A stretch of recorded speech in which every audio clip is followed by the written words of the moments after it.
Assalamualaikum warahmatullahi wabarakatuh.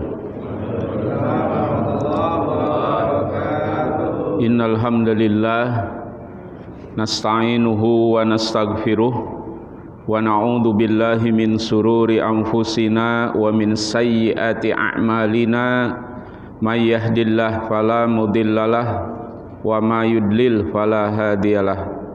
Asyhadu an la ilaha illallah wa asyhadu anna Muhammadan abduhu wa rasuluh, amma ba'du. Ihwatul iman rahimakumullah, Bapak dan Ibu yang dirahmati Allah, segala puji bagi Allah atas segala nikmat dan rahmatnya. Alhamdulillah, sampai pagi hari ini Allah masih memberikan sisa usia kepada kita. Mudah-mudahan kita semua dijadikan hamba Allah yang husnul khatimah. Amin. Adapun salawat dan salam teruntuk uswatun hasanah kita Nabi Muhammad sallallahu alaihi wasallam. Ihwatul iman rahimakumullah, sebelum kita belajar dan praktek ru'yah, saya akan menyampaikan dulu tema materi tentang ma'rifatus syaitan, mengenal setan. Selama ini kan kita belum kenal sama setan ya. Nah, kenalan dulu ya. Jadi siapakah setan, Bapak Ibu yang dirahmati Allah? Jadi dalam Al-Quran dan Sunnah, Allah hanya menciptakan 3 makhluk. Pertama malaikat, kedua jin, ketiga manusia. Nah, siapakah setan? Nah, kan begitu pertanyaannya. Allah hanya menciptakan 3 makhluk. Pertama malaikat, yang kedua jin, malaikat, jin dan manusia. Jadi hanya 3 saja. Siapakah setan itu? Setan itu adalah sebenarnya bukan makhluk, sifat, karakter. Ya. Jadi kan dalam surat Al-Hijr ayat 38, jin itu bilang sama Allah, qala rabbi bima aghwaytani la uzayyinanna lahum fil ar wa la ughwiyannahum ajmain. Itu sumpah jin kepada Allah. Qala rabbi, wahai Rabbku, karena engkau telah mencap aku sesat, ya, la uzayyinanna lahum fil ar, aku akan hiasi perbuatan manusia di muka bumi ini. Makanya jangan heran, menurut ayat ini setan suka menghiasi manusia. Maka ada orang yang bangga dengan dosa. Ada gak Bapak Ibu orang bangga dengan dosa? Ada gak Bu? Ada gak Bu? Artis-artis dangdut yang kebanyakan mayoritas muslimah, ketika goyang-goyang di depan TV dilihat puluhan juta orang dengan pakaian yang ketat dan membuka aurat, itu merasa malu apa bangga? Bangga. Nah, ini setan. Setanlah yang telah menghiasi mindset dia sehingga membuka aurat dengan pakaian ketat itu dia tidak malu, bangga. Nah, ini kebenaran dari surat Al-Hijr, surat 15 ayat 39. Qala rabbi bima aghwaytani la uzayyinanna lahum fil ar wa la ughwiyannahum ajmain. Dan dalam ayat ini juga ada sumpah jin kepada Allah. Wa la ughwiyannahum ajmain, aku akan sesatkan manusia di muka bumi ini. Jadi siapakah setan? Setan itu adalah bangsa jin yang disesatkan oleh iblis. Begitu ya. Begini deh biar jelas. Jadi iblis itu jin itu bermacam-macam. Sama juga manusia bermacam-macam. Orang Eropa, orang Asia, orang Afrika. Nah, jin juga bermacam-macam. Nah, jin ini ada yang kafir, ada yang muslim. Pernah Rasulullah pulang dari perang Hunain, tiba-tiba Rasul memasuk suatu lembah. Jadi ketika pulang dari perang Hunain, Rasul masuk ke suatu lembah yang sahabat tidak diajak. pulang dari lembah itu, sahabat bertanya, "Ya Rasul, dari mana?" Kata Rasulullah, "Saya baru saja mengislamkan bangsa jin." Nah, ya, jadi jin itu ada dua ya. Ada jin kafir, ada jin yang muslim. Kalau jin yang muslim, dia tidak mengganggu, dia tidak menampakkan, dia tidak, masing-masing dengan manusia. Ya. Nah, yang mengganggu manusia itu jin kafir, yang suka menampakkan, yang suka membuat orang kesurupan, yang suka memelet dan lain-lain. Nah, jin kafir itulah setan. Nah, Israel termasuk itu manusia kafir itu ya. Setan, manusia setan. Jadi setan itu karakter, bukan makhluk. Setan ini bisa ada pada manusia, bisa ada pada jin. Nah, siapa jin yang kafir? Itu iblis. Nah, itu ya. Jadi jenis jin yang tidak mau masuk Islam, yang tidak mau sujud ke Nabi Adam, itu iblis.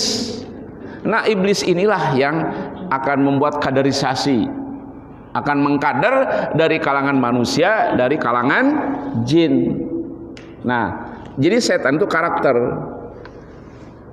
bisa manusia, bisa jin. Kalau jin muslim itu tidak mengganggu. Nah, yang mengganggu jin kafir. Kenapa ada manusia jadi jin kafir? Karena diganggu oleh iblis. Itu yang Allah jelaskan dalam surah An-Nas, alladzi yuwaswisu fi sudurin nas minal jinnati wan nas. Nah, di sini maknanya jin kafir, yaitu setan.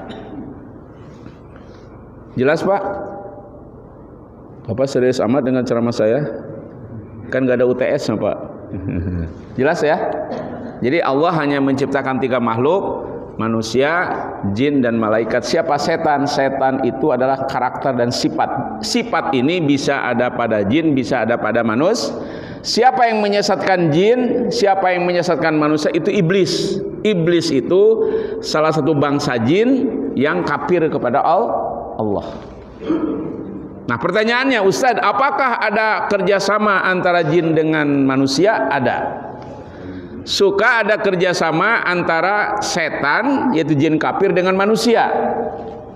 Di mana ayatnya? Di surah Jin ayat 6. Makanya kita ada orang yang terlalu so ilmiah, oh itu nggak ada jin, nggak ada, itu makhluk halus. Padahal di Al-Quran ada surat jin.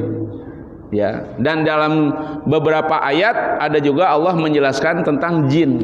Nah, jadi jin itu ada, yang nggak ada jin tomang kali ya. Nah, itu mah nggak ada jin tomang mah ya. Jadi itu jelas ya. Nah, suka ada kolaborasi antara jin dengan manusia tadi, atau setan dengan manusia. Surat Jin ayat 6, Allah berfirman, wa annahu kana rijalu minal jin ya'uduna birijalu minal ins. Nah, itu surat Jin ayat 6. Kata Allah, dan sesungguhnya ada seseorang dari bangsa manusia, dia suka minta tolong, suka bekerja sama dengan bangsa jin. Itulah yang namanya dukun, itulah yang namanya paranormal, itulah yang namanya penasihat spiritual. Itu manusia yang suka kerjasama dengan jin. Makanya dalam Islam kata Rasulullah, man ata'arrafan au kahinan fasaddaqahu bima yaqul faqad kafara bima unzila ala Muhammadin. Kata Rasulullah, barang siapa yang datang ke dukun atau paranormal, membenarkan apa yang dikatakan dukun, fasaddaqahu bima yaqul faqad kafara, sungguh telah kafir. Kenapa orang yang suka ke dukun kafir? Karena kita berlindung hanya kepada Allah. Sementara dukun-dukun itu dia berlindung, dia minta tolong, dia bekerja sama kepada bangsa jin. Jelas Pak ya? Jadi suka ada kolaborasi antara manusia dengan jin. Dan ketika jin bekerja sama dengan manusia, jin itu ada maunya. Ketika setan kerjasama dengan manusia, itu jin kafir atau setan, itu ada maunya. Apa yang akan diambil dari orang itu ketika manusia kerjasama dengan jin, atau manusia suka datang ke dukun? Ya. Nah, itu tadi surat Jin ayat 6. Wa annahu kana rijalu mina ins ya'uduna bi rijalu mina jin fajaduhum rohaqo. Maka jin itu akan membuat manusia menjadi sesat. Jadi ketika setan atau jin kafir menolong manusia, itu ada udang di balik Apa Pak? Bakwan ya. Ada udang di balik gunung ya. Jadi ketika setan, ketika dukun, ketika jin kafir menolong manusia, itu ada maunya. Apa yang dimau oleh jin disesatkan orang itu. Maka ada orang sampai umpamanya bersemedi di suatu gua keramat berhari-hari. Nah kalau berhari-hari semedi begitu, bermeditasi begitu, kapan sholatnya? Begitu kan ya? Ada orang yang melaksanakan puasa mutih, ya kan? Sedangkan dalam Islam nggak ada puasa mutih. Nah ketika orang melakukan puasa mutih itu berarti dia telah berbuat bid'ah. Jadi manusia suka datang ke dukun, atau ada dukun yang suka kerjasama dengan jin, itu akan jin itu minta sesuatu yang paling berharga dalam hidup kita, apa dirusaknya akidah kita. Makanya dukun-dukun itu, coba perhatikan, dukun-dukun itu nggak ada yang soleh dan solehah. Dukun-dukun itu kerjaannya ya sesuatu yang dilanggar, sesuatu yang dibenci Allah. Belum lama ini saya ngisi kajian di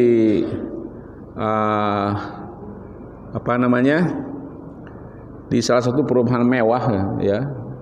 Ternyata itu dukun ya. Tahu Ki Kusumo ya? Ki Kusumo suka dengar? Ya. Nah itu seberang rumahnya itu di Kemang itu jemaah saya ngisi kajian kemarin. Rumahnya itu serem Pak lihatnya. Ya, dan dia kaya raya. Tapi jelas kekayaannya dari menipu orang dengan praktek-praktek yang syiriknya. Nah itulah contoh manusia yang, jadi Ki Kusumo itu kan kerjaannya apa? Memproduksi film-film yang horor, film-film yang porno gitu. Jadi nggak ada dukun itu yang soleh dan solehah. Dukun itu, kenapa dukun itu tidak ada soleh dan solehah? Karena dia adalah kerjasama dengan jin. Karena dia kerjasama dengan jin, yang mula-mula dirusak manusia adalah akidahnya. Ya buat sesaji gitu ya, itu kan nggak ada dalam Islam. Jual-jual isim, jual-jual jimat. Dalam akidah kita, dalam akidah as-sahihah, ya kita meyakini la nafi'a wala dharra illallah. Tidak ada yang bisa memberikan madarat manfaat melainkan Allah. Itu akidah kita. Makanya kata Allah dalam surat An-Nahl ayat 99, jin kafir atau setan itu tidak bisa memberikan madarat kepada orang beriman dan bertawakal. Itu ada ayatnya dalam surat 16 ayat 99. Begini kata Allah. Wa an apa? Innahu laisa lahu sultan 'alal ladina amanu wa 'ala rabbihim yatawakkalun. Itu surat 16 ayat 99. Sesungguhnya setan itu tidak punya kekuatan, tidak punya kemampuan untuk memberikan madarat kepada siapa? Kepada orang beriman dan bertawakal. Innama sultanuhu dalam surat ayat 100-nya, sesungguhnya pengaruh jin, pengaruh setan itu hanya pada orang yang mempercayainya. Contohnya ya, ini pengalaman pribadi. Saya dulu punya jadwal kajian ngisi setiap Sabtu sore di Rumah Sakit Pasar Rebo. Siapa yang pernah ke sana, yang di bawah itu, yang ke bawah ada masjid. Saya punya kajian.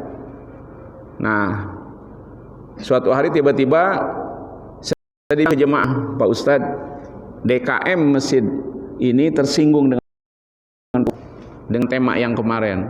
Tema terakhir yang saya sampaikan di masjid itu adalah mengenai masalah adrarus syirki, bahaya syirik.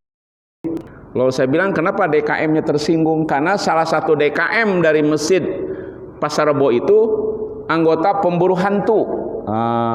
Ingat Bu, ada Ustadz Guntur Bumi ya, seorang dukun yang ngaku Ustadz, ingat gak? Yang sampai ditangkap polisi karena mencuri dan karena pelecehan seksual. Pernah ceramah berkali-kali di TV karena orang menganggap itu ustadz padahal dukun. Nah, salah satu DKM daripada masjid Pasar Rebo itu adalah tim pemburu hantu, yang mana ngusir jinnya kayak Bruce Lee ya. Pernah lihat gak? Ngusir jinnya kayak Jackie Chan, langsung masukin ke botol gitu kan. Nah, nggak ada dalam Islam. Nggak ada, itu bohong, itu hanya infotainment ya. Nah jadi tersinggung. Nah, katanya akan menyantet ustadz. Jemaah bilang ke saya bilang, saya meyakini la nafi'a wala dharra illallah, tidak ada yang bisa memberikan madarat manfaat kecuali Allah. Saya tidak percaya. Dan kalau menyantet saya silahkan. Sampai sekarang nggak ada itu nyantet ke saya. Ya, belum. Suudon. Karena ini sudah terjadi 6 tahun yang lalu, Pak, bukannya kemarin. Nah, jadi saya berpegang kepada surat 16 ayat 99. Kalau kita selalu tawakal kepada Allah, akibat buruk dari setan atau jin itu gak akan kena. Kita gak akan kena. Jadi orang yang guna, orang yang kena santet, orang yang kena pelet, itu orang yang akidahnya rusak. Kalau orang yang punya akidah as-sahihah, setan, jin kafir tidak bisa memberikan madarat. Dalilnya tadi surat 16 ayat 9. Ya, innahu laisalahu sultan 'alal ladzina amanu wa 'ala rabbihim yatawakkalun. Sesungguhnya setan itu, jin kafir itu tidak bisa memberikan ya, tidak punya kekuatan untuk memadaratkan siapa? Orang beriman dan bertawakal. Nah, ru'yah itu bagian dari tawakal kita kepada Allah. Maka orang yang diru'yah biasanya jinnya keluar dari tubuhnya. Begitu ya. Ru'yah itu bagian dari tawakal kita kepada Allah. Jelas Bapak Ibu? Jelas ya. Nah, apa yang ditakuti oleh jin kafir atau setan? Yang ditakuti oleh jin kafir oleh setan 3 orang. Ya. 3 orang ini tidak akan kena. Ya, tidak, makanya dulu suka ada reality show, ya, reality show di antaranya reality show Uya Kuya, ya, Uya Kuya menghipnotis orang, ya, sehingga orang tuh ngomong apa aib-aibnya, ya, dengan api, kadang dengan apa gambar, akhirnya dia tidak sadar. Nah, itu saya lihat yang dihipnotis oleh si Uya Kuya itu nggak pernah ada seorang ustazah, aktivis majelis taklim. Itu yang dikena oleh hipnotis dia itu, si Uya Kuya itu kerjasama dengan jin sebenarnya, termasuk limbat itu kerjasama dengan jin. Ketika limbat direbus nggak apa-apa, ketika limbat ditusuk nggak apa-apa, itu pakai jin, Pak. Karena jangankan limbat, Rasulullah saja ketika di perang Uhud, Rasul luka-luka, Pak, sampai ada beberapa giginya yang rontok. Itu Rasulullah tidak kebal, tapi tiba-tiba limbat besi panas taruh ke tubuhnya nggak apa-apa, ditenggelamkan nggak apa, itu kerjasama dengan jin. Maka pasti rusaklah akidah si limbat itu. Saya pernah ketemu limbat dan saya ngomong itu ketika saya ngisi kajian di Pelindo. Saya ketemu waktu itu ada acara di Pelindo, saya ngisi kajian, dia ada. Saya ajak ngobrol, dia ngomong, Pak, tapi di TV kan dia nggak ngomong. Itu yang nyuruh nggak ngomongnya mungkin jinnya itu. Ya. Jelas, Pak? Tahu limbat? Bu, tahu limbat gak, Bu? Mukanya saja kayak jin ya, kayak setan mukanya. Nah, ya itu ya. Jadi memang ada orang yang suka kerjasama dengan jin, tapi ya, orang yang suka kerjasama dengan jin itu pasti akidahnya rusak. Makanya kata Rasulullah, kalau ada orang belajar ilmu laduni itu ilmu yang memakai jin kayak kebal, ya, bisa jalan cepat dan lain-lain. Kata Rasulullah, kalau orang belajar ilmu laduni, 1 langkah dia belajar ilmu begitu, akidahnya rusak. Belajar menghipnotis kan suka ada tuh. Nah, 1 langkah dia pengen belajar ilmu hitam, tidak, akidahnya rusak kata Rasulullah. Maka kita diharamkan belajar ilmu seperti itu. Nah, masalahnya sekarang dukun-dukun itu, paranormal itu pakaiannya kadang-kadang lebih meyakinkan dari Ustadz. Pernah dengar dukun Haryono, Ustadz Haryono? Oh ya, itu dukun, Pak. Saya ngisi kajian di perumahan di Pila Baru itu hampir 10 tahun. Saya ngisi di rumahnya itu. Ya. Dan kalau saya ngisi di perumahan itu, orang-orang itu bilang, Ustadz Haryono itu bukan ustadz, itu dukun. Dia kan buat praktek mengobatin manusia dengan kambing. Jemaah saya banyak ketipu, Pak, sampai ratusan juta. Ya, ada seorang anak dirut PLN dulu, Pak Adi Satria, dirut PLN zaman Gus Dur ya. Itu jemaah saya. Beliau suka taklim dengan saya, keluarganya. Nah, waktu itu beberapa tahun yang lalu anaknya sakit tulang belakang. Datanglah, waktu itu belum taklim dengan saya. Keluarga Adi Satria itu belum taklim dengan saya. Rumahnya di Pejompongan sana. Jadi belum taklim dengan saya, datang ke Dukun Haryono. Ya. Pertama dicas 6 juta, Pak. Ya. Waktu itu yang menterapinya bukan Dukun Haryononya nih. Nah, ketika pulang, datanglah asistennya. Bapak mau gak diterapi langsung oleh Ustadz Haryono? Ya, casnya berapa juta? 26 juta, Pak. Itu kan penipuan namanya, Pak ya. Ya kalau orang sakit mah datang ke dokter ya. Karena ilmu kedokteran sendiri yang menemukan orang Islam. Ini ada orang katanya terapinya dengan kambing, penyakitnya dipindahkan ke kambing. Nanti kambingnya dibelinya mahal, Pak, puluhan juta. Nah, itulah perdukunan. Siapa yang nyuruh si Dukun Haryono jual kambing sampai puluhan juta itu? Setan. Karena nggak pernah ada sunahnya menyembuhkan penyakit dengan memindahkan penyakit ke binatang. Di antaranya ke kambing, nggak pernah ada. Karena Islam itu ada rahmat bagi binatang. Makanya kata Rasul, kalau kita kurban, kalau kita menyembelih binatang untuk hewan kurban, pertajam pisaunya, kata Rasul ya. Kenapa pertajam pisaunya? Supaya tidak ada kezaliman kepada binatang. Ini binatang nggak punya salah dikasih penyakit sama si Dukun Haryono, kan kasihan. Kalaupun iya itu ada kezaliman. Padahal dalam Islam nggak boleh menzalimi makhluk yang lain. Tapi ini kan namanya takhayul, menghayal. Tapi banyak orang percaya yang begini-gini, Pak ya. Betul Bapak Ibu? Dulu ada Dukun Umi Jubaidah. Jubaidah itulah yang menterapi si Olga almarhum, ya udah mati orangnya, punya penyakit meningitis atau apa, datang ke si dukun itu Umi Jubaidah, pakai telur, digosok-gosok tubuhnya, ya, lalu dipecahkan telurnya, ternyata telurnya sudah busuk. Katanya Olga, kamu udah sembuh, ya. Berapa hari setelah itu dia pergi ke Singapura, mati di Singapura, meninggalnya di Singapura. Nah itu ya, jadi dukun-dukun itu dia kerjasama dengan jin untuk memeras, untuk menyesatkan manusia. Saya punya jemaah itu di Alinda, tahu perumahan Alinda? Perumahan Alinda itu di Kali Abang, dekat Kali Abang.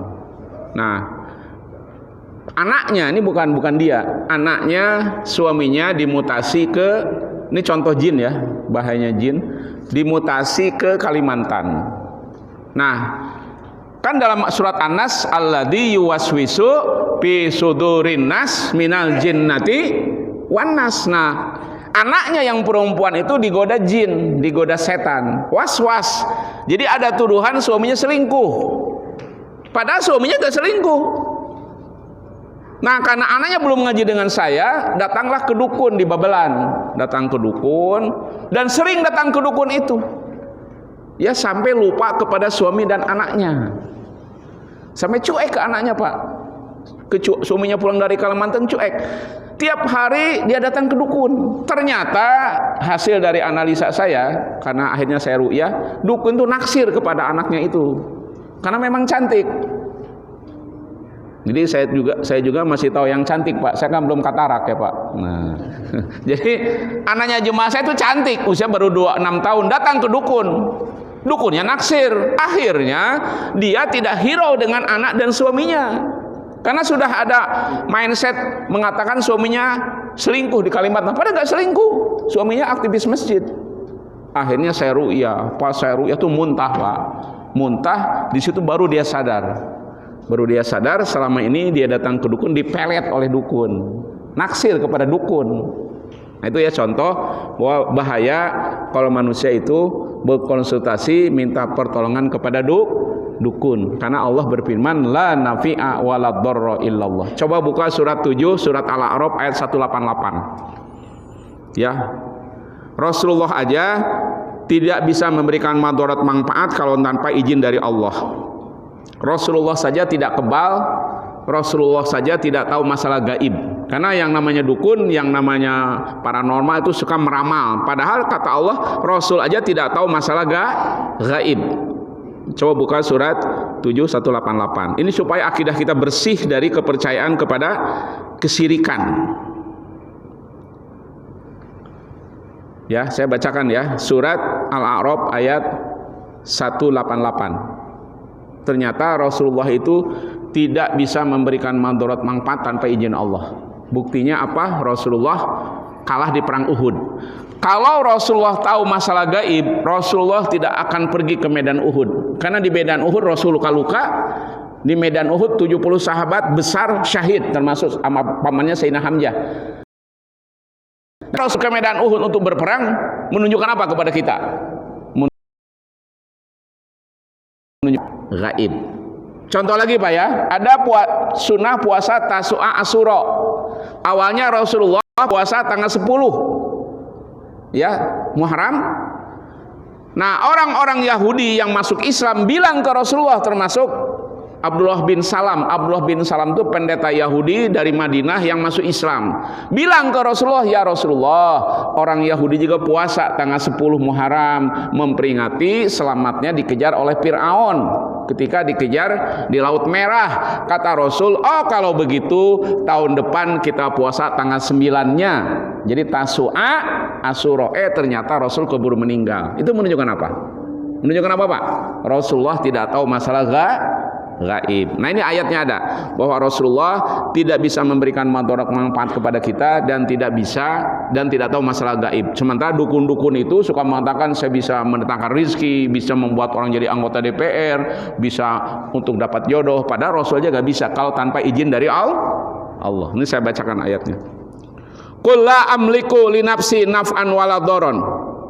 Katakanlah wahai Muhammad, yang menyuruh Allah, la amliku li nafsi naf'an wala dharan. Aku tidak bisa memberikan manfaat dan madarat ya kecuali dengan izin dari Allah. Rasulullah, Bapak tahu Rasulullah pernah diracuni wanita Yahudi. Dan Rasulullah karena tidak tahu masalah gaib, Rasul memakan daging itu.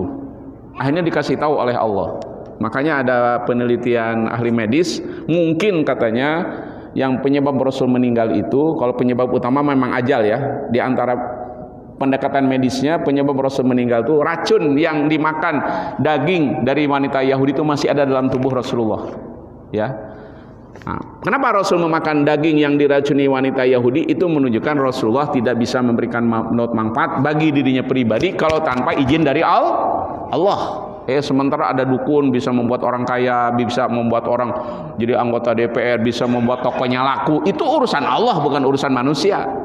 Diambil alih oleh dukun. Masalah rezeki, masalah jodoh, masalah musibah itu urusan Allah. Tiba-tiba ada manusia yang bisa, padahal Rasul aja gak bisa. Nah, dalilnya ini Al-A'raf 188. Qul la amliku li nafsi naf'an wala dharan. Katakan wahai Muhammad, aku tidak bisa memberikan madarat manfaat bagi diriku pribadi, apalagi bagi orang lain. Walau kuntu a'lamul ghaiba.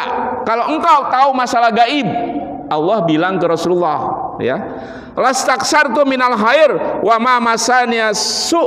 Tentu engkau akan mengumpulkan kebaikan dan tentu engkau tidak akan kena musibah. Faktanya Rasulullah orang yang paling banyak musibahnya. Betul Pak? Betul gak Pak? Nah, ini menunjukkan bahwa ketika orang mengkeramatkan dukun, paranormal dan lain-lain, berarti dia melebihi Allah, melebihi Rasulullah. Karena Rasul aja tidak bisa memberikan madarat manfaat dan Rasul juga tidak tahu masalah gaib. Yang la ya'lamul ghaiba illallah. Tidak ada yang tahu masalah gaib kecuali Allah. Ya. Nah, jadi sekali lagi ihwatul iman rahimakumullah, itulah penjelasan atau ma'rifatus syaitan, mengenal setan. Jadi yang ditakuti oleh setan itu 3 orang, tadi saya lupa. Pertama, orang yang selalu berlindung kepada Allah, ya. Orang yang selalu berdoa. Ada satu doa Bapak Ibu yang sangat ditakuti oleh jin atau sangat ditakuti oleh setan. Apa doa itu? A'udzu bikalimatillahi tammah min syarri ma khalaq. Kalau Bapak Ibu melihat penampakan, jin kafir kan suka menampakkan, ya. Suara-suara, kadang bau-bau, kadang ada binatang. Kata Rasulullah, kalau ada ular hitam, itu bisa aja setan.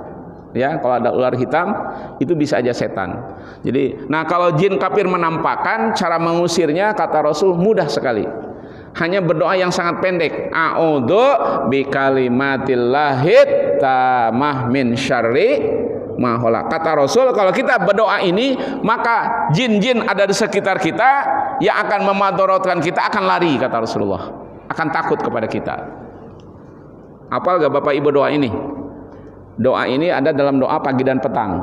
Ini sangat mujarab. Kalau Bapak Ibu terkena gangguan jin, mengusirnya adalah dengan a'udzu bikalimatillahi tammah min syarri ma khalaq. Atau kalau ada gangguan jin, gangguan setan yang ada di rumah kita, kata Rasulullah mengusirnya mudah. Kalau di rumah kita ada jin, ada setan. Nah, saya ini dari sini akan meruqyah jemaah saya di perumahan Persada Kemala. Persada Kemala itu perumahan yang belakangnya Al-Azhar ya.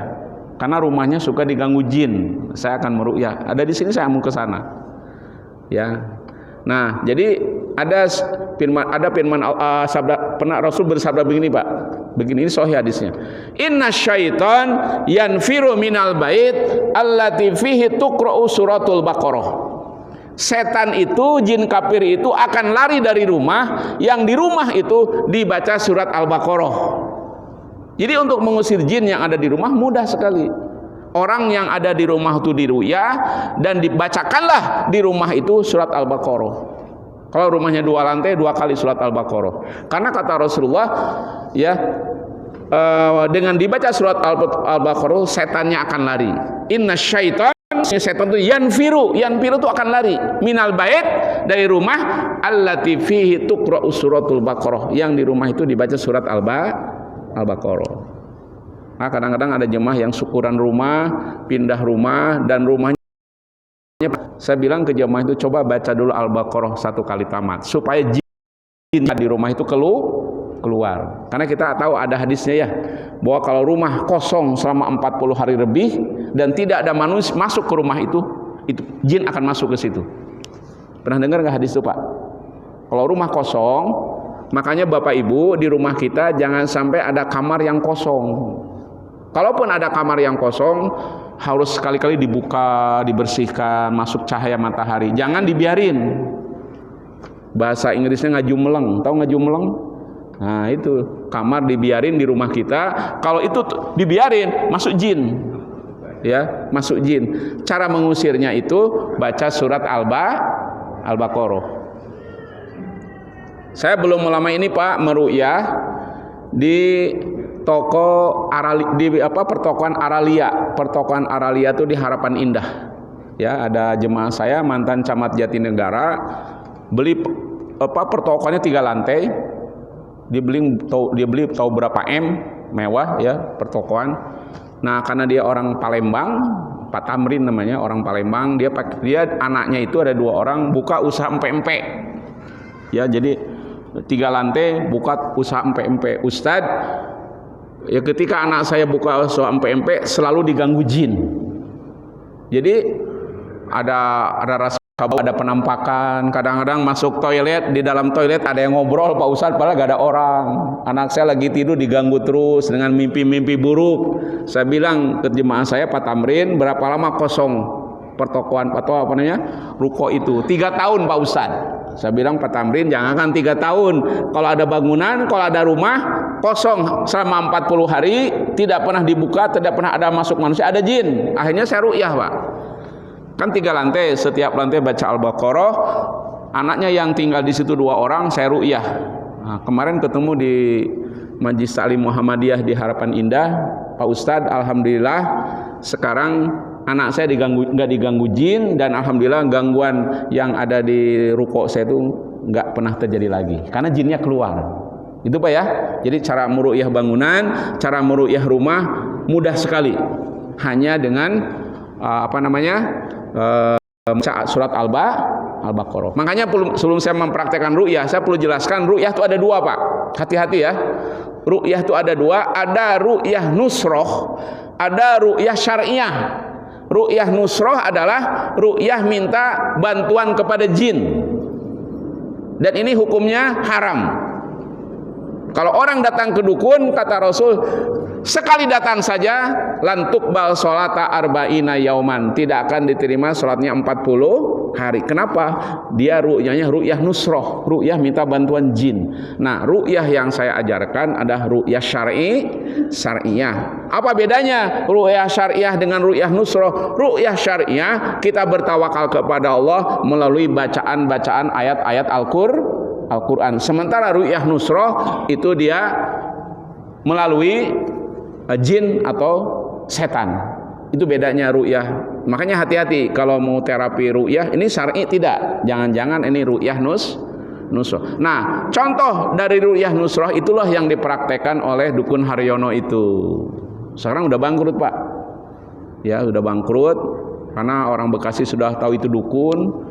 Dia 2019 jadi caleg, ya kalau nggak salah Nasdem, dia kalah, uangnya banyak, habis. Dan kalau nggak salah dia pernah ditahan di Lampung karena penipuan umroh. Sekarang nggak ada orang konsultasi kepada dia lagi. Orang Bekasi sudah tahu itu bukan ustadz tapi dukun. Makanya dulu Bapak mungkin suka lihat di TV, di Jack TV itu hampir tiap hari dia dulu promosi ya, dengan dikir-dikirnya menyembuhkan ribuan orang. Sekarang orang udah percaya itu dukun, ya. Karena kalau dia dukun bisa membuat orang jadi anggota DPR, dia sendiri gagal jadi anggota DPR, Pak. Dia akan dicaleg tuh, kalau nggak salah dari Nasdem ya, nggak terpilih. Ya kalau dia dukun, kalau dia bisa membuat orang jadi anggota DPR, kenapa dia kesini nggak bisa? Itu kan ayah-ayah wae namanya.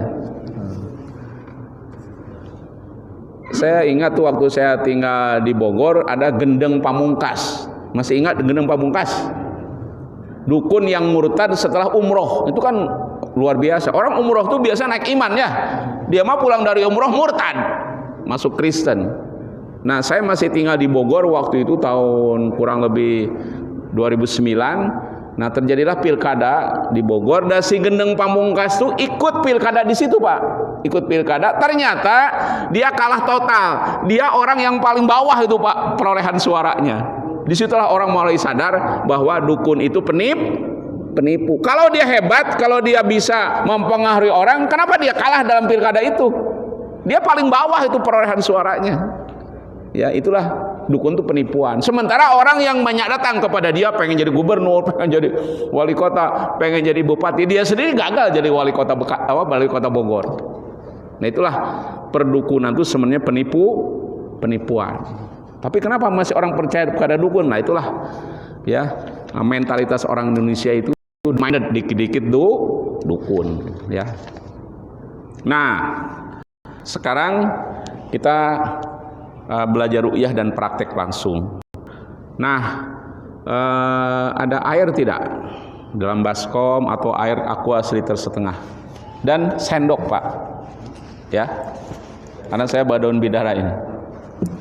Ada air tidak dalam baskom atau aqua yang seliter setengah, ya.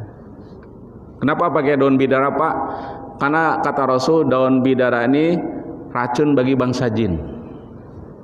Saya suka meru'yah orang kesurupan ya, Pak.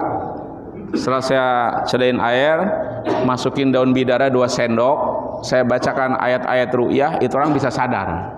Langsung dia sadar kalau orang lagi kesurupan, ya. Dan biasanya berontak dia kalau lagi kesurupan itu. Setelah minum daun bidara itu langsung sadar bahwa dia kena gangguan jin.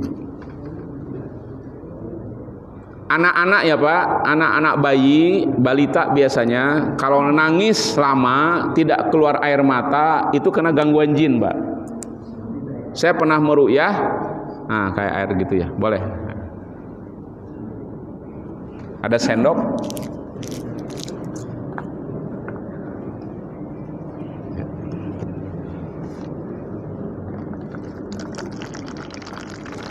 Sendoknya ada, Pak? Ya.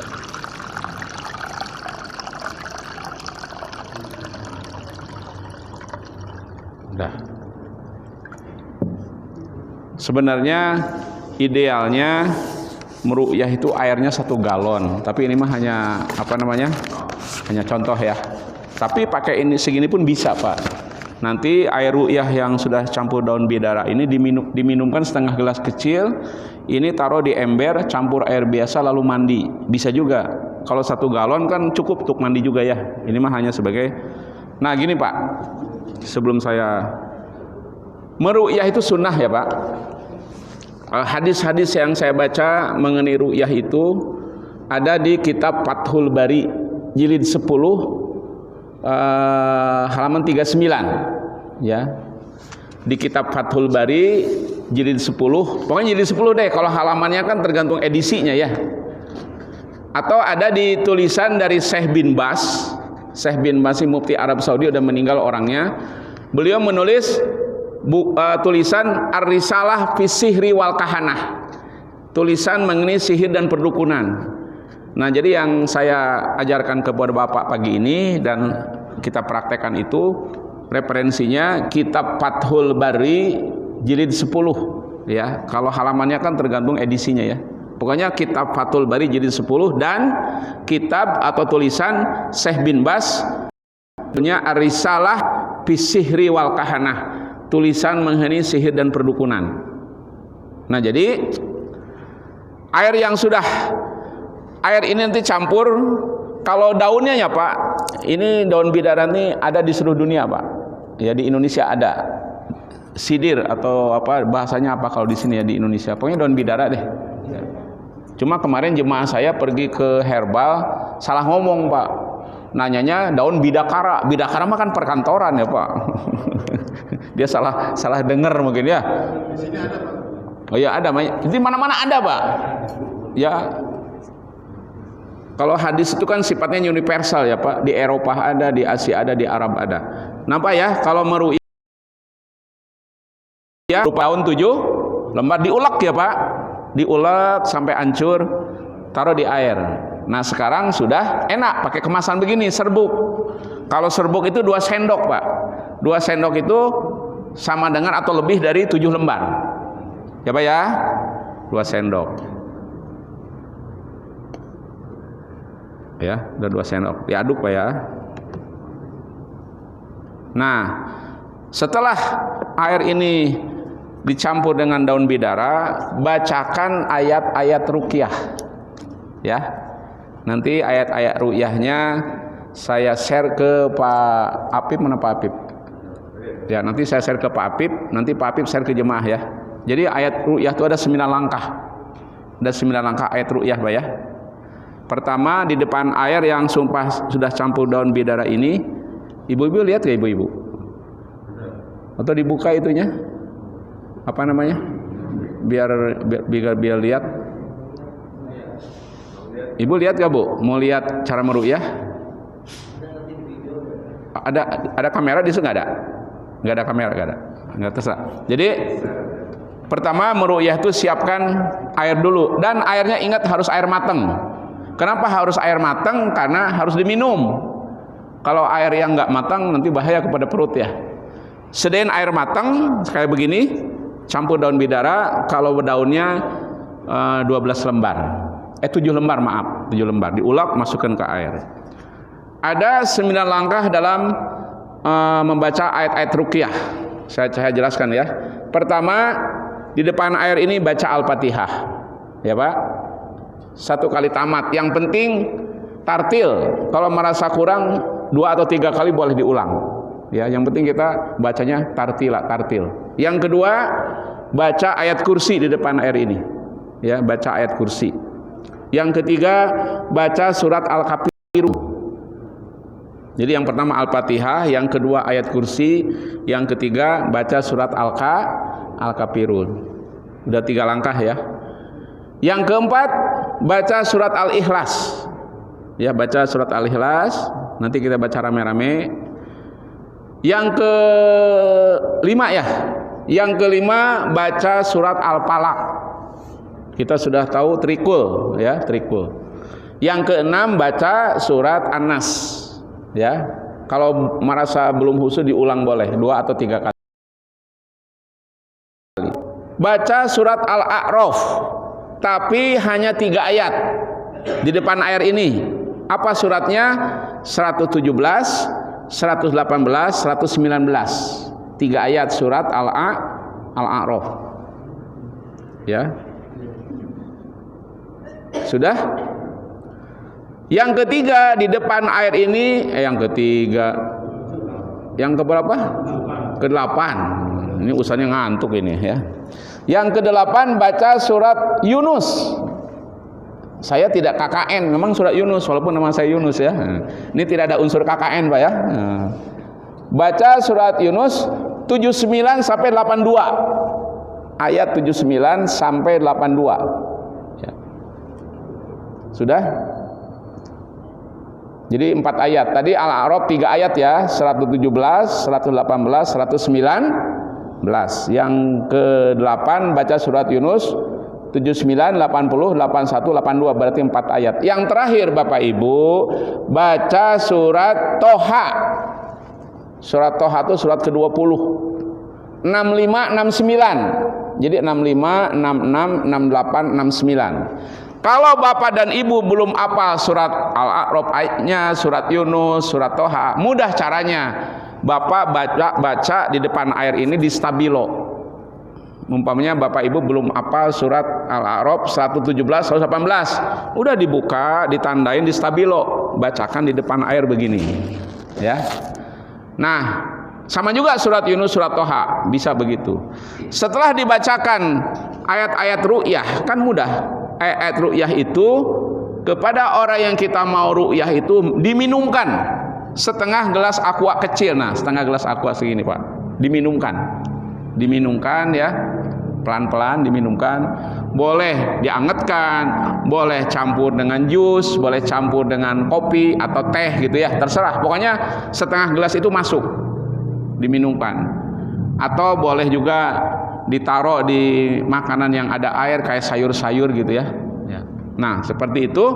Setelah itu sisanya taruh di ember, campur air biasa, lalu mandi. Mandinya full body ya. Mandinya jangan mandi koboi, hanya segini aja, harus full body. Mandi. Setelah mandi itu dibilas, mandi biasa ya Pak. Mungkin ada serbuk ini ya, ini dibilas. Setelah itu baru di rumahnya dibacakan surat Al-Baqarah, atau di kamarnya lebih afdol.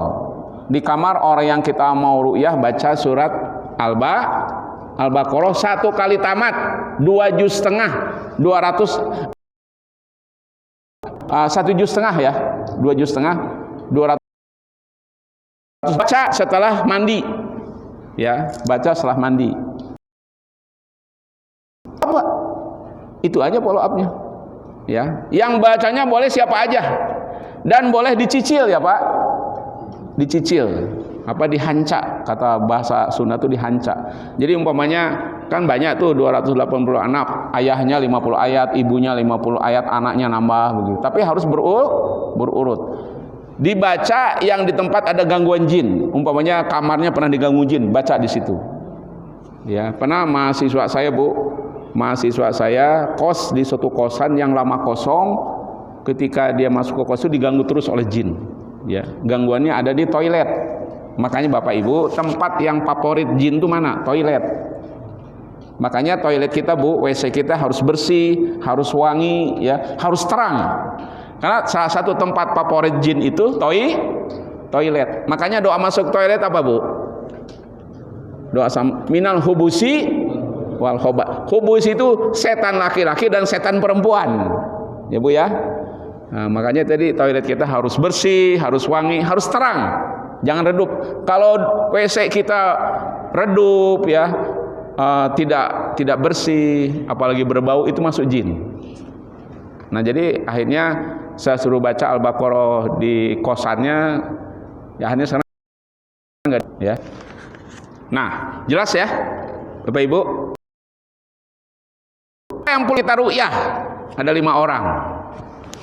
Ada 5 orang yang perlu kita ru'yah. Pertama, suami istri yang sering berantem.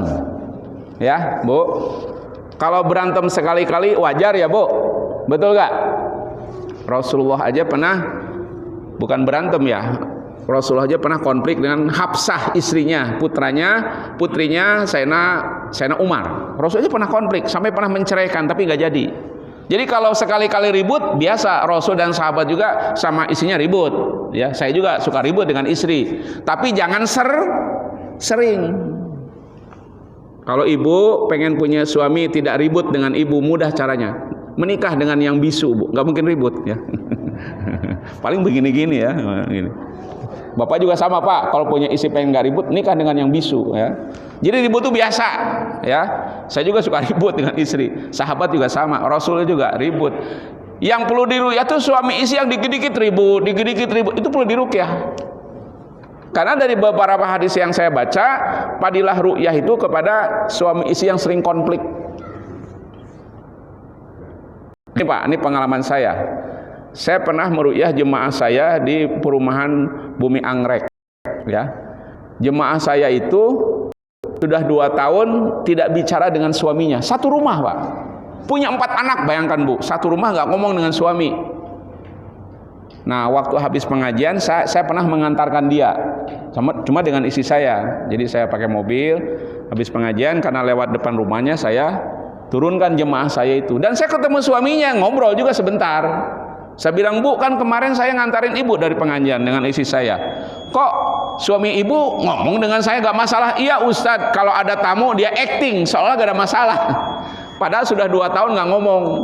Ya, akhirnya saya ruqyah istrinya, saya ruqyah juga suaminya. Nah, suaminya saya ruqyahnya diam-diam. Jadi ada ruqyah diam-diam, Bu. Bapak ya, ada orang nggak mau diruqyah, ada caranya diam-diam aja. Jadi air yang harus diminumnya taruh aja diminum kesukaannya, kopi, teh atau sayur. Lalu dia mandi dengan. Jadi kalau di rumahnya tidak pakai shower, mudah, taruh aja di bak Pak, sisa air ruqyahnya ya, taruh di bak. Kalau dia shower, taruh aja di tangki, ya, di tangki aja. Itu cara meruqyah diam-diam. Kalau ada orangnya nggak mau nah jadi jemaah saya itu istrinya saya ruqyah langsung, suaminya karena nggak mau diruqyah diam-diam. Jadi air ruqyah yang harus diminum dimasukkan ke minuman jus kesukaannya. Lalu karena di rumahnya belum ada shower, dia pakai bak, ditaruh aja di bak. Dia mandi. Nah, ketemu beberapa hari yang lalu, weekend sudah pegangan tangan jalan-jalan. Bagaimana tidak, Bu? 2 tahun Bu gak ngomong, kan meriang ya Bu, merindukan kasih sayang. Setelah diruqyah baikan kembali tuh. Saya pernah meruqyah orang di Jatinegara, orang mau cerai Pak, orang mau cerai, 3 hari mau cerai, saya ruqyah jadi gak jadi. Jadi yang pertama yang perlu diruqyah itu orang suami istri yang sering ribut, ya, itu ruqyah coba. Ya, karena kalau suami sering ribut itu faktor utama adalah jin atau setan. Yang kedua orang kesurupan, Pak. Orang kesurupan itu perlu diruqyah kan. Tapi pengalaman saya meruqyah orang kesurupan terus ada asisten yang megang dia. Karena kadang-kadang ngamuk, pegang. Masukkan air ruqyahnya dan mandi. Saya pernah meruqyah di Villa Bekasi, Pak. Seorang istri teriak-teriak dari maghrib sampai jam 9 Pak, kesurupan dan menyebut-nyebut nama laki-laki. Akhirnya saya kebetulan suami istri itu ngontraknya di jemaah saya, jadi saya disuruh jemaah untuk meruqyah. Nah ternyata Pak, laki-laki yang dia panggil itu mantan pacarnya. Jadi dia menikah, pacarnya kecewa, ya akhirnya datang ke dukun. Maka diguna-guna si istri itu, jadi sering kesurupan. Itu ngamuk Pak, saya meruqyahnya ditolong suaminya. Jadi dia dipegang, dipaksa minum air yang banyak, itu di baskom saya siram aja tuh. Saya siram tempat tidurnya. Saya bilang ke suaminya, mohon nih bisa gak basah kasurnya? Gak apa-apa Ustaz, saya siram sadar Pak, langsung sadar, gak ngamuk lagi. Jadi Pak ya, itu ya yang pertama yang perlu diruqyah orang yang suami istri yang sering ribut. Yang kedua orang yang kesurupan. Yang ketiga orang yang punya gangguan emosi. Ciri orang gangguan emosi siapa? Orang yang cepat marah, cepat emosi. Ya kalau marah wajar, nih kalau marahnya over berlebihan. Atau orang yang menarik diri, ya dia mengurung diri, gak mau gaul, gak mau ngomong, itu diruqyah. 3 ya. Yang keempat, ruqyah bisa mengusir ilmu-ilmu hitam. Ilmu laduni itu kalau orang belajar kebal, belajar hipnotis ya, itu ilmu itu bisa hilang dengan apa? Dengan diruqyah. Ya. Atau juga korban dari ilmu hitam. Contohnya apa, Bu? Kita sering dengar di media ada orang tiba-tiba dalam perutnya ada paku ya. Dalam perutnya ada gunting, dalam perutnya ada beling. Itu kan yang memasukkan jin. Itu bukan dioperasi, itu diruqyah. Kalau orang tiba-tiba hasil ronsennya ada paku, logikanya kan kalau orang di lambungnya ada paku kan harus melalui usus ya. Tapi tiba-tiba ada, nah itu jin yang memasukkan. Itu cara menetralisirnya dengan ruq, itu hilang. Ya, orang yang belajar ilmu hitam hilang. Saya pernah meruqyah seorang ibu yang waktu mudanya belajar ilmu hitam, ya, sehingga dia bisa menyembuhkan orang dengan ilmu hitamnya, ya. Dan ketika dia silet digini nggak apa-apa Pak, silet digini, pisau digini, pisaunya itu justru melengkung. Itu pakai jin. Setelah diruqyah, saya ruqyah langsung, suruh cubit tangannya sakit Pak. Awalnya pisau nggak apa-apa, jinnya keluar. Ya, jadi yang keberapa tuh? Yang keempat ya, orang yang belajar ilmu hitam. Ruqyah juga yang kelima Pak, bisa menyembuhkan penyakit fisik. Caranya bagaimana? Ketika dibaca ayat-ayat ruqyah, pegang tempatnya yang sakit. Umpamanya sakit tulang belakang. Nah, peganglah tulang belakangnya ketika kita meruqyah. Migrain, pegang kepala ketika meruqyah. Jadi tempat-tempat yang sakit. Umpamanya dengkulnya kurang dengkulnya sambil baca ayat-ayat ruqyah. Saya pernah Pak ya, dengan izin Allah, yang koma di rumah sakit Abdi Waluyo di tumor otak. Sudah koma, setelah saya ruqyah dengan izin Allah sadar. Jadi ruqyah juga bisa menyembuhkan penyakit fisik. Betul Pak? Saya pernah mengajarkan ruqyah di asosiasi Ikatan Dokter UI Pak. Ya, saya tanya, "Dok, kenapa mau belajar ruqyah?" Begini Pak Ustadz, kadang-kadang saya mendiagnosa pasien sudah berkali-kali, sudah ini jelas obatnya nggak sembuh-sembuh. Jadi sekarang dokter-dokter yang hijrah juga kalau sudah mendiagnosa pasien nggak sembuh-sembuh, solusinya diruqyah. Ada ustadz teman saya di daerah di daerah tempatnya Ibu Mega itu daerah Kebagusan Pak. Nah, ustadz itu pernah masuk TV kalau nggak salah, dia ngajarin ruqyah. Itu punya pasien tiba-tiba kakinya mengecil Pak, kakinya mengecil, sudah didiagnosa tidak ada unsur-unsur medis, sampai dibawa ke Singapura pun jadi mengecil Pak. Ya, akhirnya diruqyah, normal kembali. Nah, jadi ruqyah itu ada juga pengaruh kepada fisik ya Pak. Kalau pas sering migrain, coba diruqyah, pegang kepalanya sambil baca ayat-ayat ruqyah. Jelas Bapak Ibu? Yang perlu diruqyah itu 5 orang ya, sudah saya jelaskan ya. Nah, bagaimana ruqyah yang terbaik? Ruqyah yang terbaik, ruqyah diri sendiri. Syaratnya bisa baca Quran, jaga sholat, jangan percaya kepada kesyirikan. Jadi ruqyah terbaik ruqyah dengan diri. Ruqyah terbaik juga ibu kepada anaknya. Ya, ibu meruqyah anak itu orang atau ayah ibu ya, karena doa ayah ibu itu kan makbul ya. Jadi seorang anak ayah ibu meruqyah anaknya itu sangat makbul. Ya. Jelas Pak? Sebelum saya praktek ada yang ditanyakan? Ya.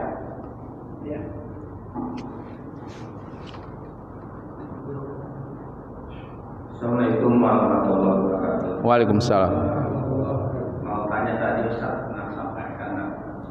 Jadi tadi ada kasus orang membuat ceritanya orang suka sama istrinya, terus mereka kecewa mungkin, terus membuat kepada Guna-guna.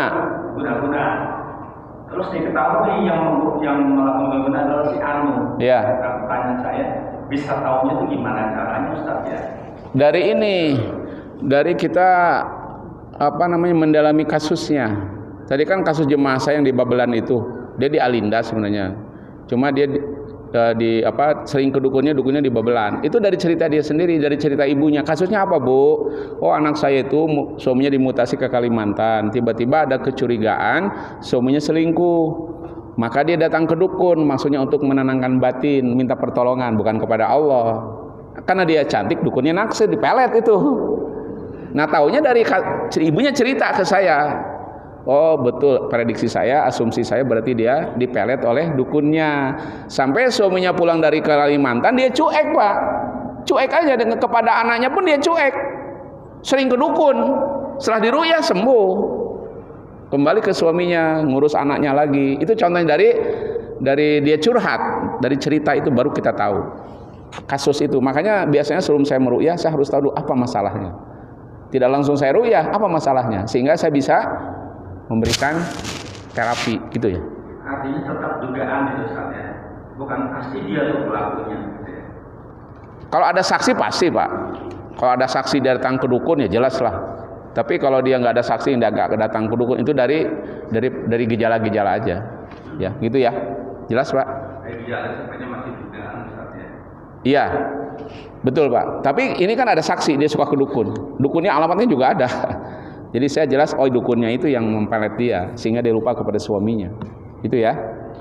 Jadi bisa kita hanya berasumsi, bisa kita pasti. Kalau pasti harus melalui itu tadi, memang dia datang ke dukun itu. Ya. Kalau untuk ini pas dari kehilangan barang di rumah itu gimana cara ininya? Kalau kehilangan barang mah Pak berdoa lah. Ya. Nanti ada barang ternyata udah uang, namanya ya. Kan ada doanya begini Pak. Kalau kehilangan sesuatu, kata Rasulullah, berdoalah dengan suatu doa, Allahumma azurni fi musibati wa akhlifli khairin minha. Kalau kita dapat musibah kehilangan, kita doa itu insya Allah ganti yang terbaik. Jadi ada kasus marbot di Masjid Al-Maghfirah Pekayon, kehilangan dompetnya. Padahal ada SNK, ada uang, ada surat-surat berharga. Nanya ke saya, Pak Ustadz, dompet saya hilang. Apa yang harus saya lakukan? Berdoa. Doanya saya ajarkan itu. Ya, Allahumma azurni fi musibati wa akhlifli khairan. Akhirnya ketemu dompetnya. Ada yang ngantarin.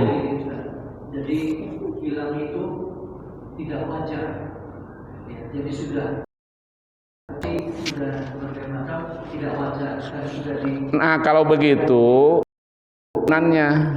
umpamanya sering hilang uang di rumah gitu ya. Ruqyah rumahnya, baca Al-Baqarah begitu.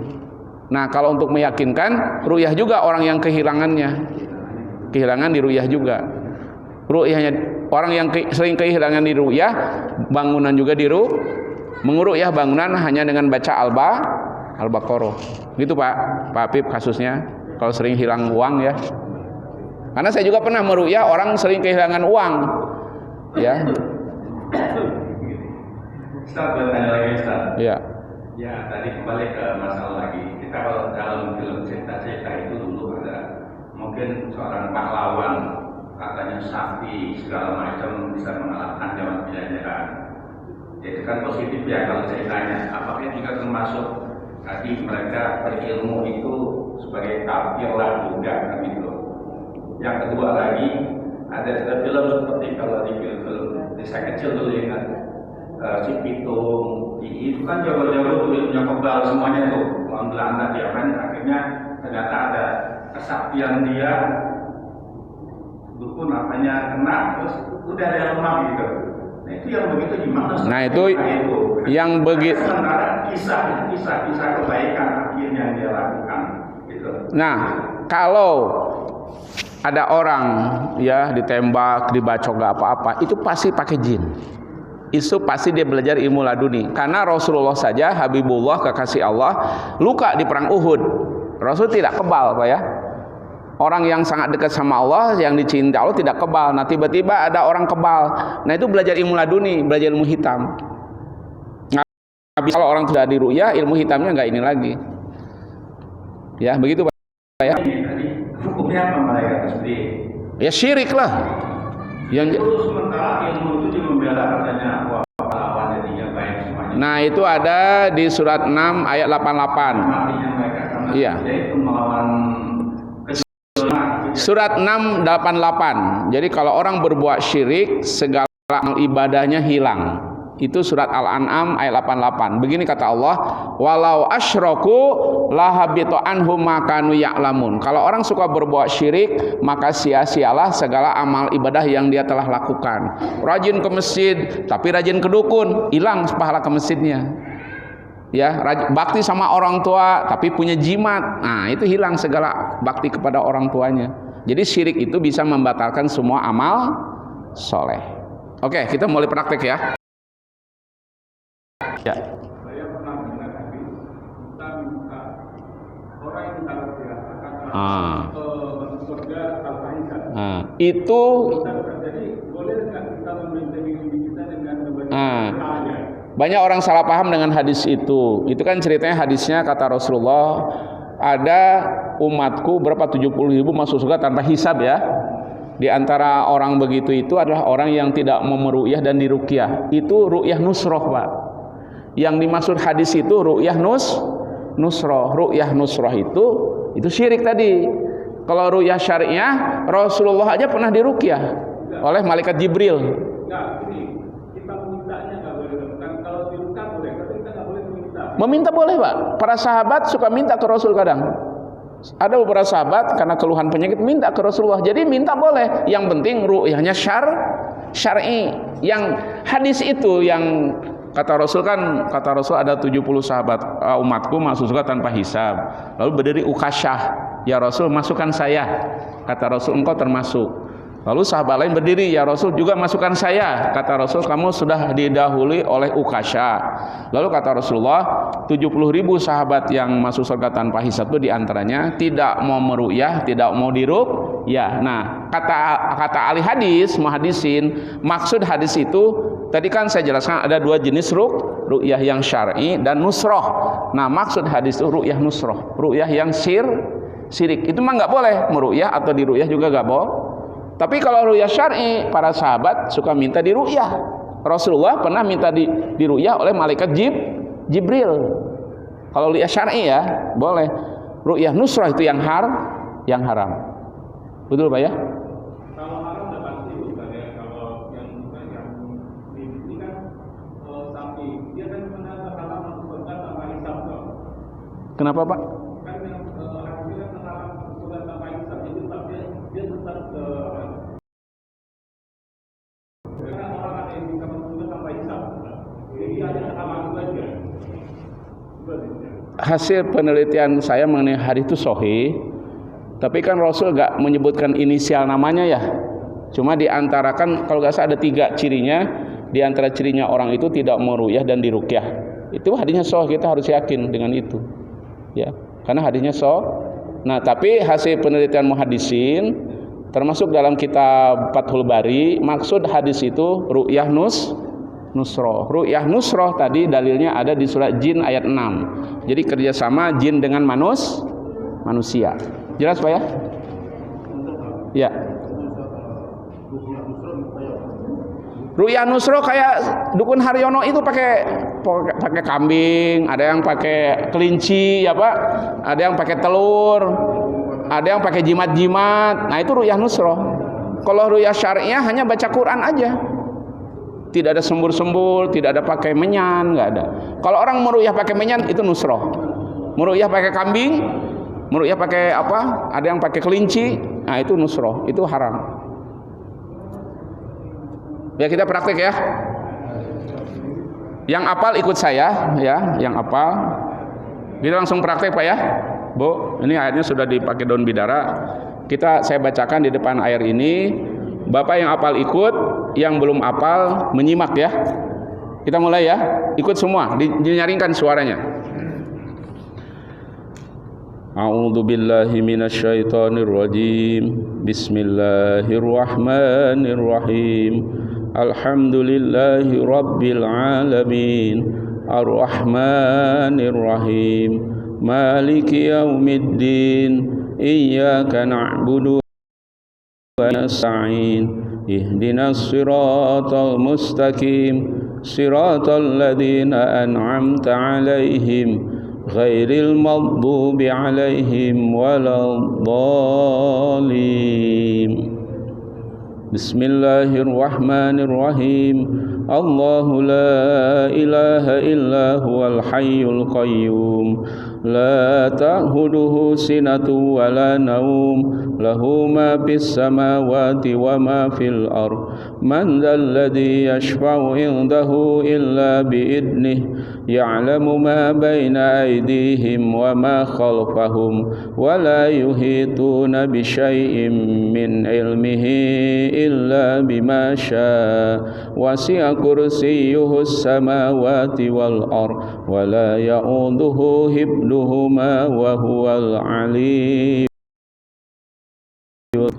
بسم الله الرحمن الرحيم قل يا أيها الكافرون لا أعبد ما تعبدون ولا أنتم عابدون ما أعبد ولا أنا عابد ما عبدتم ولا أنتم عابدون ما أعبد لكم دينكم ولي دين.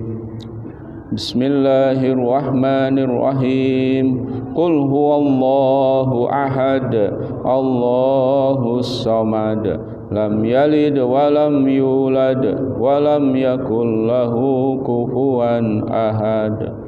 بسم الله الرحمن الرحيم قل أعوذ برب الفلق من شر ما خلق ومن شر غاسق إذا وقب ومن شر النفاثات في العقد ومن شر حاسد إذا حسد.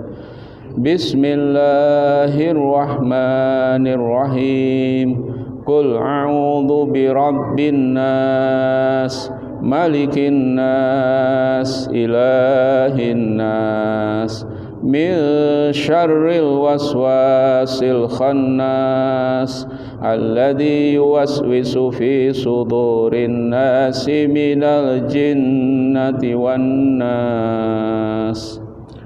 Nah, bagi yang belum hafal menyimak saja, yang hafal ikut. A'udzu billahi minasyaitonir rajim. Bismillahirrahmanirrahim. Wa auhayna ila Musa fa idza hiya talqafu ma yafikun. Fa waqa'al haqqu wa batala ma kanu ya'malun. Fagulibu hunalika wanqalabu sagirin. A'udzu billahi minasyaitonir rajim. Bismillahirrahmanirrahim. Wa qala fir'aunu tuni bikulli sahirin alim. Falamma jaa as-sakhratu qala lahum Musa alqu ma antum mulkun. Falamma alqaw qala Musa ma ji'tum bihi inna Allah sayubtiluhu inna Allah la yuslihu amalal mufsidin wa yuhiqqullahu al-haqqa bi kalimatihi walau karihal mujrimun. A'udzu billahi minasyaitonir rajim. Bismillahirrahmanirrahim. Qalu ya Musa imma an tulqiya wa imma an naqula awwala man alqa. Qala bal alqu fa idza hibaluhum wa asiyuhum yuhayyalu ilaihi min sihrihim annaha tas'a fa awjasa fi nafsihi khifatan Musa qulna la takhaf innaka antal a'la wa alqi ma fi yaminika talqab ma sana'u innama sana'u kaidus sahir wa la yuflihu sahiru haitsu ata. A'udzu bikalimatillahi tammah min syarri ma khalaq. A'udzu bikalimatillahi tammah min syarri ma khalaq. A'udzu bikalimatillahi tammah min syarri ma khalaq. Sudah selesai, Pak. Jadi enggak lama, paling 10 menit ya. Nah, tadi saya lupa menyampaikan setelah kita baca ayat urutan ayat ru'yah itu biar Abdul baca tadi doa mengusir jin tadi ya. A'udzu lahid tamah min syarri, ulang aja 3 kali biar afdol. Ya, setelah itu doanya terserah, doa apa, yang penting doa sesuai dengan yang mau kita terapi gitu ya. Pokoknya dia suami istri sering ribut, orang dengan gangguan emosi, kita doa semoga dia sembuh. Jadi itu aja Pak. Ya. Itu ruqyah yang syar'i. Kalau di TV ada itu pemburu hantu pakai kayak Bruce Lee, itu nggak ada dalam Islam. Ya, pakai menyan, pakai sembur-sembur nggak ada dalam Islam. Begitu ya. Ada yang mau ditanyakan lagi? Nah, air ini kan sudah didoain, diminumkan setengah gelas kecil aqua yang kecil itu. Sisanya karena ini nggak bisa untuk mandi, taruh di ember, campur air biasa, lalu mandi full body. Baru setelah itu follow up-nya hanya baca Al-Baqarah di tempat tidur atau di rumah yang kita mau ruqyah. Jelas? Kalau nggak salah di YouTube itu ada ceramah saya mengenai ruqyah, itu di Masjid As-Salam. Masjid As-Salam di belakang Al-Azhar, itu dimasukin ke YouTube ada. Jadi kalau Bapak pengen lebih dalam lagi belajar ruqyah, ceramah saya di YouTube ada. Di Masjid As-Salam belakang Al-Azhar, Jakarta Permai, ya. Jelas, Pak? Ya, Bapak Ibu yang dirahmati Allah, itulah kajian kita pada taklim ba'da subuh ini. Ya, mudah-mudahan Allah selalu melindungi kita dari segala godaan dan mara bahaya setan, Pak ya. Di antaranya mengusir gangguan jin itu dengan diruqyah, dan ini sunnah, hadisnya sahih. Tadi sudah saya sampaikan ada 2 kitab sebagai referensi. Jadi insya Allah ini tidak mengandung khurafat, tahayul dan bid'ah. Itu saja yang dapat saya sampaikan supaya barokah pertemuan kita. Kita tutup dengan doa penutup majelis. Subhanaka Allahumma wa bihamdika asyhadu an la ilaha illa anta astaghfiruka wa atubu ilaik. Akhirul kalam. Assalamualaikum warahmatullahi wabarakatuh.